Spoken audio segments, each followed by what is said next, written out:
পারবো না। কিন্তু কি বলে তাড়াবি? সে তুই আমার উপর ছেড়ে দে, চল আমার সাথে।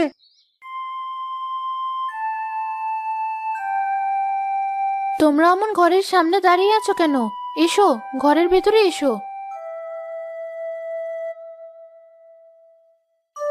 আসলে আমরা আপনাকে একটা কথা বলতে এসেছি। জানি না আপনি কথাটা কিভাবে নেবেন, তবে না বলে আর পারছি না। কি কথা বলো? আপনি আপনার বাবার বাড়িতে চলে যান, চিন্তা করবেন না, আমরা আপনার প্রতি মাসে খরচের টাকা পাঠিয়ে দেব। সে কথা পরে, কিন্তু আমি চলে যাব কেন? আসলে আপনার বয়স কম কিনা, লোকে 12 কথা বলছে, তা শুনতে মোটেও ভালো লাগে না, তাই আমরা এটাই ঠিক করেছি। হ্যাঁ, তার চেয়ে ভালো আপনি সেখানে আপনার আপন লোকদের সাথে ভালো থাকবেন।